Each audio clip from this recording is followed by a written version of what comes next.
Hello and welcome to the Gooner Talk, back again with you guys for another episode of what is the Arsenal News Show. Joining you every morning at 8 a.m. UK time. Hope you're doing good. Hope you're doing well. Thank you, as always, for making this part of your morning routines. Very much appreciate all of you doing so, especially on a Sunday morning. But it is match day, so there's an excuse to get up early and get prepared, get your mindset ready for what is absolutely a must-win game for Arsenal at the Emirates this afternoon against Brighton in the Premier League. Yesterday saw plenty of interesting action Premier League-wise, and we're going to talk about that.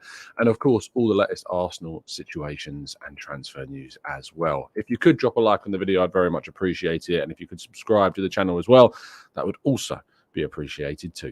Black Shine, good morning to you. To Alex, good morning to Po Naru, good morning to Ray, good morning to Martin, good morning to Blue Whale and Stevie. We've got Mr. SNLO, we've got Jose, we've got Matt G, we've got Francois, Matthew, Amira, we've got other Matthew in the chat as well, Morgie, we've got Marcus, and we've got Dylan, Carlton, Sweating Merlot, Temi, NSW, Sir Nicholas, Steve, Vivian, Olu Arasilki, HR, Steve Rancid, and plenty more of you guys as well. Thank you, as always, for tuning in. Happy Mother's Day. Somewhere in the world is Happy Mother's Day, but I'm really hoping it's not here. That'd be terrible. Hold on. Mother's Day. Sunday the 10th of March here in the UK. No, I'm not in trouble, but thanks, guys, for making me worry for a second.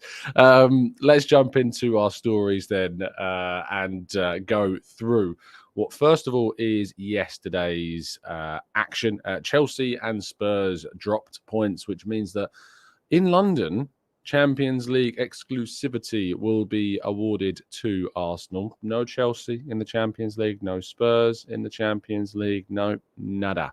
We're going to see both Manchester clubs, it seems, involved in Champions League football, as well as Newcastle featuring as well.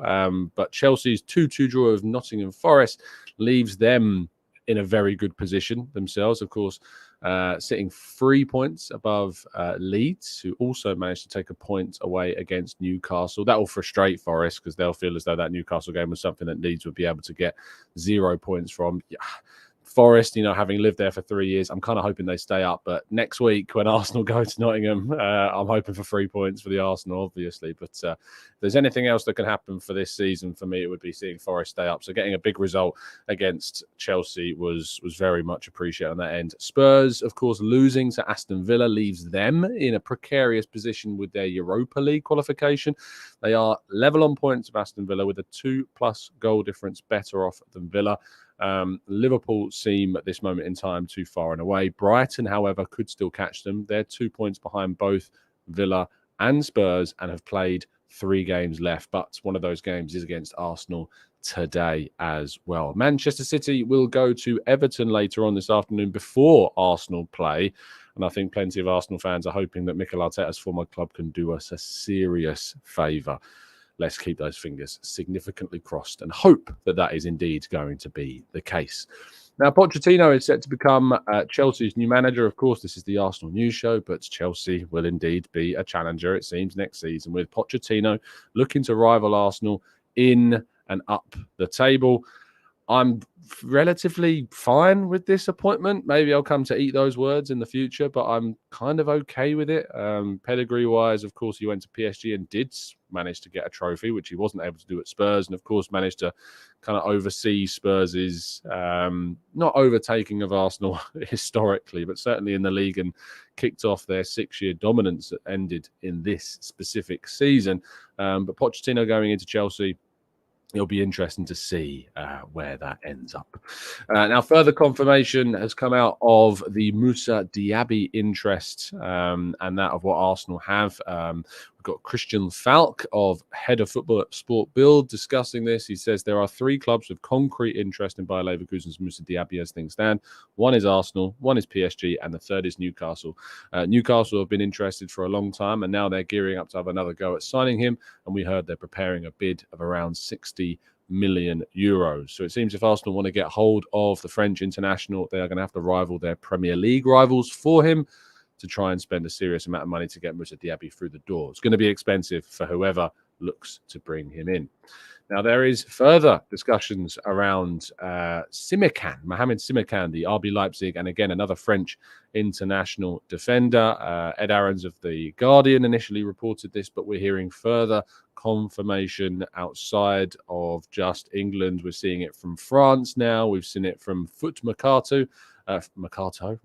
Santi Aouna has reported that Arsenal and Man United are particularly interested in the contract with Leipzig defender Mohamed Simakan, and the player has attracted interest from many other English clubs as well. So still plenty of transfer interest in players like Simakan, in players like Moussa Diaby. And The Athletic have also suggested that after confirmation of Southampton's relegation yesterday, that further discussions around who Arsenal could pick off from a relegated side have continued. And Kyle Walker-Peters, the Southampton right-back/left back, has been apparently monitored by Arsenal for some time since last summer. So quite a long-standing interest, it seems, in Kyle Walker-Peters. Not sure he's the player that I'd like Arsenal to bring in.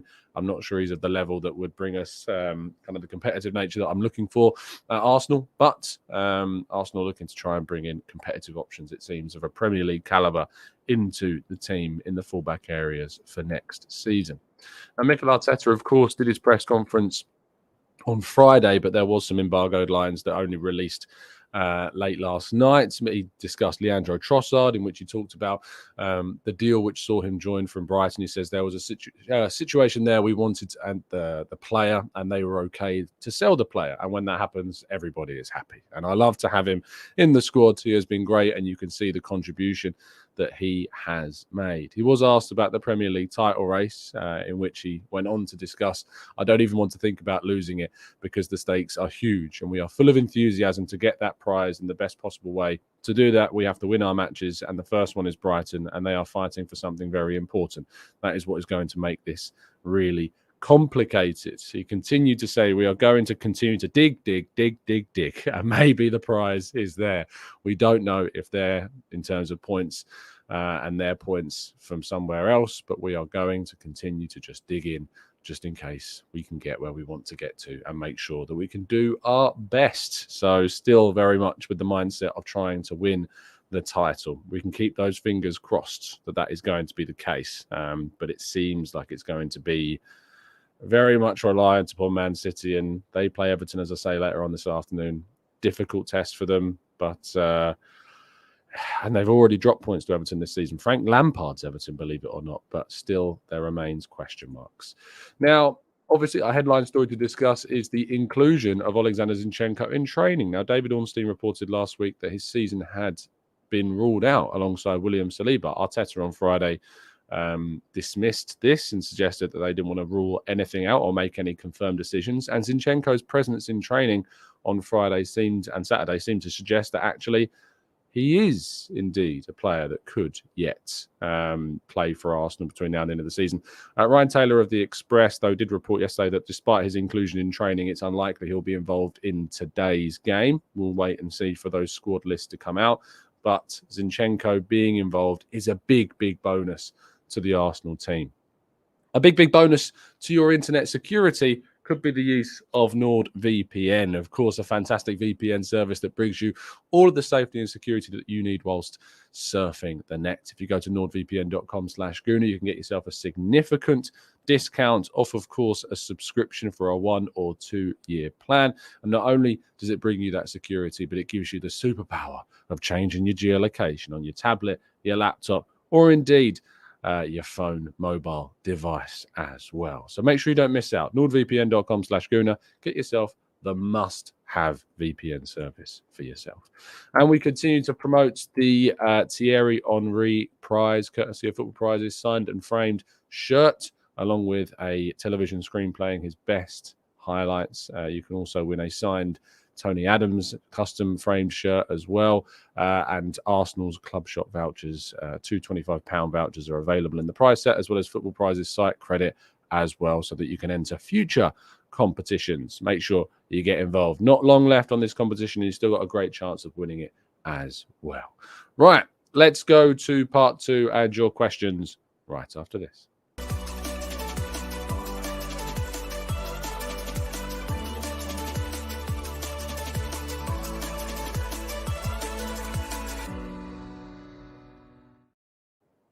Right, let's jump into the chat box and take some of the questions that you've got. Let's go to scrolling up. Gooner Jake says, Tom, in terms of what you think we need to level up a player like Ben White or elevate a player like Ben White, or rather, do you think he is? Who are we talking about? Simakan, I guess, is the player that we might make sense to be discussing. Will the inclusion of Simakan in Arsenal's squad next season level up Ben White somewhat? I think that Simakan's offering at both right back and centre back, similar to White actually, will indeed provide competition to the player. He's more offensive, when included in that right back spot, and more successful going forwards. His 3 goals and 6 assists in that position certainly do emphasise how good he can be going forwards. But I think that any competition that we bring into any of those positions is going to be a big benefit. So be that right back, centre back, forwards, midfield, it's going to create a positive competitive environment for our players. Christopher says, Tom, would you prefer Rice and Caicedo or Rice and keep Xhaka? Rice and Caicedo.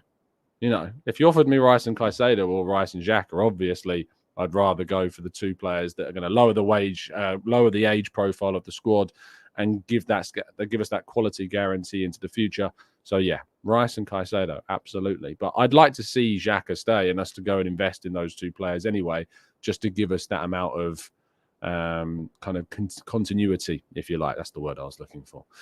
Gavin says, do you think that Zinni has slacked off a bit recently? No, I don't think so at all. I don't think he's slacked off. That kind of indicates that he's not applying himself as much, not as energetic as he was, and he's being all of those things. I just think defensively he's looked more vulnerable in recent weeks, and perhaps that's become because we don't have William Saliba in the defence, so that there's greater kind of responsibility on Gabriel to cover not just Zinchenko's position, but also whoever his centre-back partner is, be it Holding or Kivior. So I think that Zinchenko's slacked off would be the wrong terminology. He's still applying himself absolutely 100%. He's still putting in all the effort that's required, but maybe seeing Tierney come into the team today will give us something different. And I look forward to seeing what we see from the team a little bit later on this afternoon. Steve says, will you remember to ask Harry to remember to bring the scarf from Moss today, as I've just remembered to ask for him? I will speak with Harry at the Emirates later on today. Hopefully he's remembered it. I'll leave a space in my bag. But, Harry's memory is, I don't know. I can't speak for the man. So we'll see if he remembers to bring the scarf along. Tulip says, alternative to Diaby, what about Xavi Simons? It can be a good replacement or rather competition for Saka. What do you think? Great player, really exciting young talent. Problem with Xavi Simons is that PSG do have that buyback clause in his contract. So if you try and sign him from PSV, you can imagine that PSG are going to try their hardest to bring him in ASAP. John says, are the Vlahovic links just noise from his agents, or do the clubs still have an interest in him? I'm not aware of any lingering interest in Vlahovic. As far as I was aware, that kind of concluded after we missed out on him in that January window of 2022. We did try to sign Gabriel Jesus. Of course, those talks went on before the Vlahovic interest existed in the November time. I was aware of, well ahead of that January window. So I don't think that Vlahovic remains like a key target. That's not to say that Arsenal's, they're not keeping an eye on him. They're not scouting him. I don't know that for sure, but I've not personally heard anything to suggest that Vlahovic is still a key target of Arsenal's that they're pushed for. Does that mean they won't try and sign him in the summer? No, things change very quickly in the game. But the Vlahovic links, I can't say I can confirm them on my end. Wilson says, why on earth are some fans saying that Declan Rice is overrated and an average midfielder? The guy is Premier League proven, consistently good, and has great leadership qualities as well. I think, Wilson, no matter who you talk about, there's always going to be someone that feels that the player that you're discussing is overrated. Even if you were talking about Kylian Mbappe, I reckon you'd find someone that thought he was overrated, or Vinicius Junior, some of the best players around. There's always going to be someone that thinks that they're overrated. Declan Rice, not on the level of, Vinicius or Mbappe in terms of a relative position. But what I would say is that I think that it would be naive to underestimate what Declan Rice is and how good he is and what he could bring to the Arsenal team. Is he 120 million? I'm not sure I'd go that high. There's part of me that feels uncomfortable going as high as 100 million to get the deal done. I'm hopeful that we can get him for those double-digit million figures rather than the triples. But that is unfortunately maybe not down to Rice and more so down to the market and the way that the market is these days, more so than anything. He's very good. technically a lot better than people give him credit for. I think will be a great addition to the squad, and certainly one that I think would give Arsenal that level up in midfield for a significant period of time to come. And he can still get better, which is even better for him. Vegas Gunner says, Tom, would it be better to buy a striker and an alternate Jesus with Saka? Also, would Cancelo be our highest earner if we brought him in? On the Cancelo stuff, I personally have not seen anything on that myself. I know that there have been claims that Arsenal have interest. I think it's a bit of an easy link, if you like, because obviously former Man City player, a little bit unsettled at City, goes back. There's no guarantees on his future. Link Arsenal to him. It kind of makes sense, doesn't it? So I don't know if it's true or not. It just seems a bit easy. In terms of a striker, I think that a striker would be a great profile of position to bring in, give that variation to the team, allow Jesus to be a rotational option with Saka on the right. I think Jesus' versatility really suits us in terms of bringing in a forward. So yeah, I'm very much open to the idea of signing a striker. Indeed, PSV, PSG, ASAP, it just flowed. It just flowed. John says, what do you think the link between West Ham and Balogun? Surely positive for a potential Rice deal. I mean, if Arsenal can work their way into using any of their players as assets in any potential deal for the future, that's always going to be beneficial for us financially. It's going to be very beneficial for us in terms of the books as well. Swap deals do tend to look quite good because you can, think about the Mkhitaryan and Alexis Sanchez deal. Alexis had 1 year left on his contract. We sold him for 30-something million quid and we bought Mkhitaryan for around the same price. It wasn't a straight swap with no money being exchanged. It looked quite good on the books from the sounds of things. So swap deals can be really positive. If Arsenal can include Balogun or anyone else in a potential deal to try and move Rice to the Emirates, a player that's expendable, a player that we can afford to move on, that we're going to replace if we need to, then why the hell not? Should we not do that? Blue Whale says, with regards to Zinchenko, I feel, though, I'm the only one saying this, but I feel as though in certain games it's so obvious where Tierney should start, and Zinchenko has still been immense. I said before the Newcastle game I wanted to see Tierney start. In our preview show, I put in Tierney into my 11 before the Newcastle game because I think that there's, as you say, some games in which you can start Tierney, and I think that would be the right decision to start Tierney. Not necessarily happens this season, and maybe next season if we do indeed keep Tierney at the club, and I would like to see Tierney kept at the club as we return to the Champions League and we need more competition in as many positions as possible.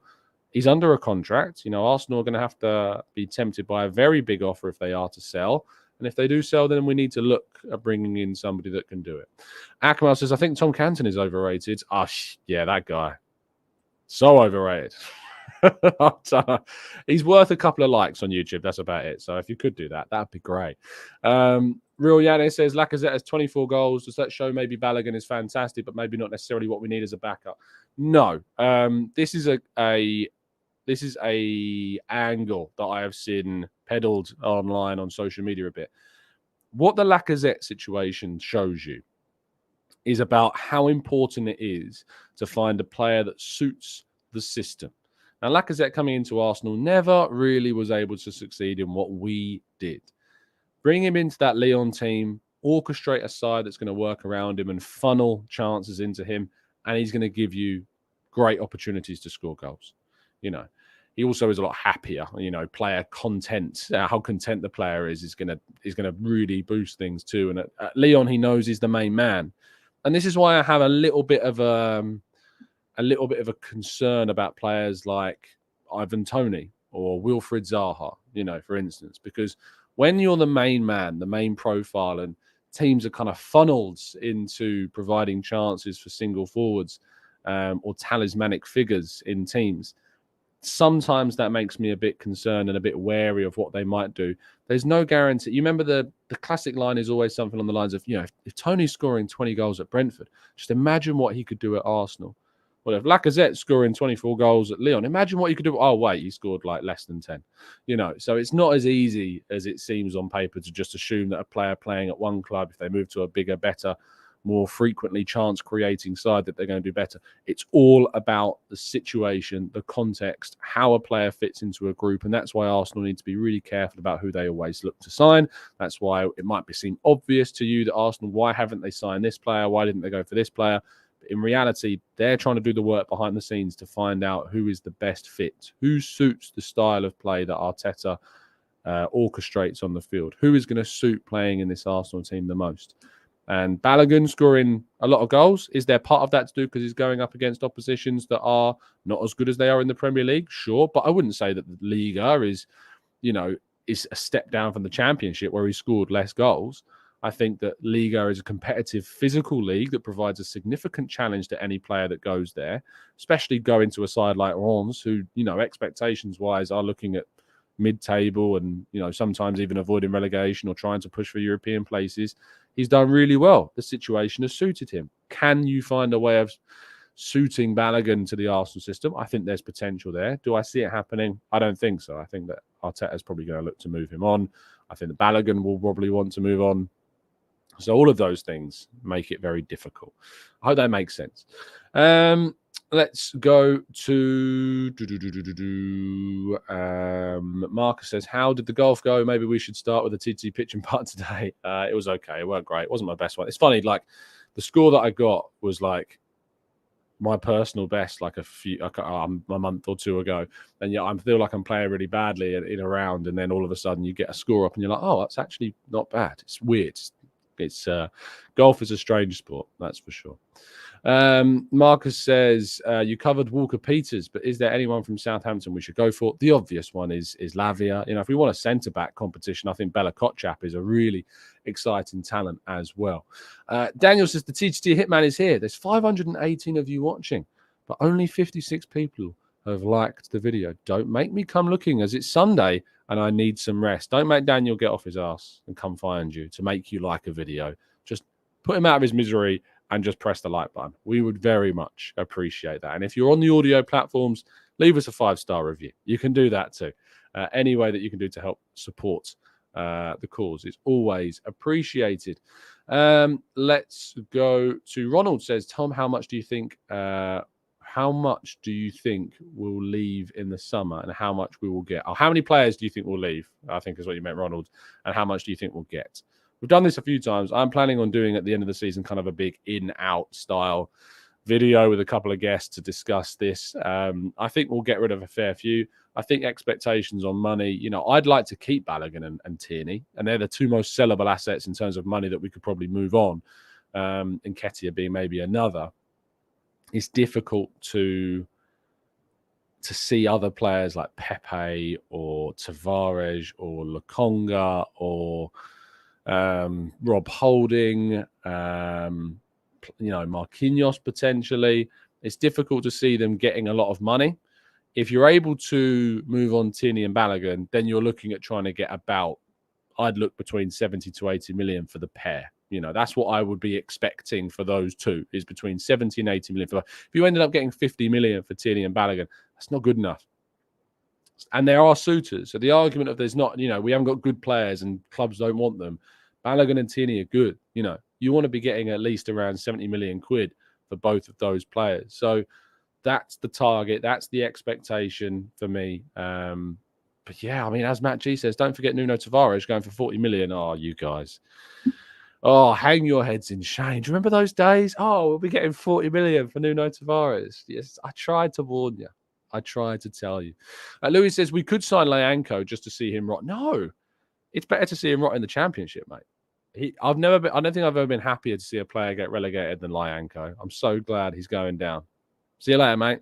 No more kicking the pieces out of our players every time we play against him. Naz says, I liked your video. Now read my comments. No. No, I'm only joking.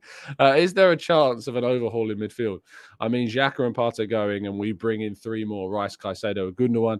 I think that we'll see reinforcement in midfield. I hope there's not an overhaul. I don't think the midfield needs an overhaul. I think it needs reinforcement.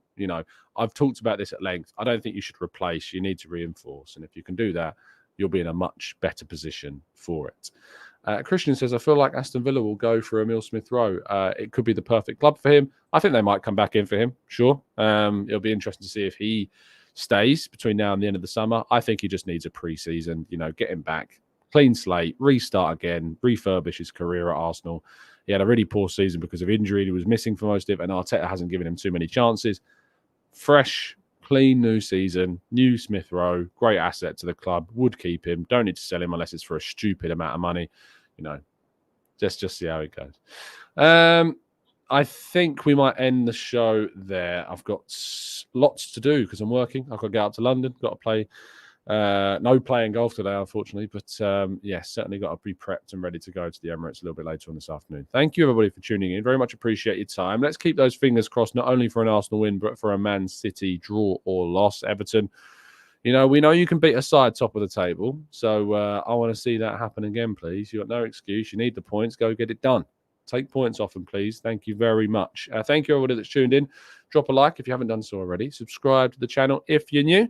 And I'll be back. I won't be back tomorrow morning at 8 a.m. because I'm actually in the office tomorrow. So I won't be able to do an 8 a.m. show. What I'm going to try and do is potentially record a reaction to today's game that may go out late tonight. It may go out tomorrow morning. So just be aware of that. But that's the situation with tomorrow. Because I've got to get an early train in the morning, there won't be any live 8 a.m. show. But there may be a pre-recorded 8 a.m. show for you guys to tune into. Thank you so much for listening. I'll see you again very soon. Have a fantastic Sunday. And as always, and Mother's Day for those that are celebrating today. And as always, up the Arsenal.